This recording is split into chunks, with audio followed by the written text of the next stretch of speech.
Kenapa mendarat? Nggak tahu kalau di Masjidil Haram ini dilarang gitu. Jadi Belanda kan bebas. Orang mau maksiat apa bebas, yang penting nggak ganggu orang hukum. Kan negara sekuler itu bilang. Orang mau nyimeng apa nyimeng gitu? Tato Sana. ganja itu bebas. Mau berzina mau apa asal dan ganggu orang umum gitu. Terus masing-masing agama itu nafsi-nafsi gitu. Jangan mengganggu orang umum. Bebas. Jadi kalau kayak gitu kan kita harus ingetin. Kita harus lawan itu. Ada yang dari mana yang gitu. Tapi kalau masalah tentang furu'iyah, siapa furu'iyah yang nggak merusak dalam apanya dalam agama kita.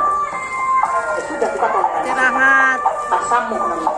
Oh, pergantian mau ngibing. Yang ngibing ganti. Oh, yang ngibing gantian. Zaman tahun 80 90-an. Terakhir 90-an. Nangis. Masalah kunut. Sekarang udah nggak ada ya. Kenapa? Udah pintar. Kenapa? Ada YouTube. Baru sempat yang tukang adem ini. Tapi tetap ada yang masih provokator tuh ada. Jadi kesel. Tapi sudah mulai cair sekarang. Kenapa? Ternyata kunut itu sunnah. Yang sholat subuh kunutan, ya sama yang nggak kunut juga. Tapi ada yang berbeda. Kalau sholat subuh Terima kasih, Bang. Terima kasih. Dadah, dadah, Bang, dadah. ya nggak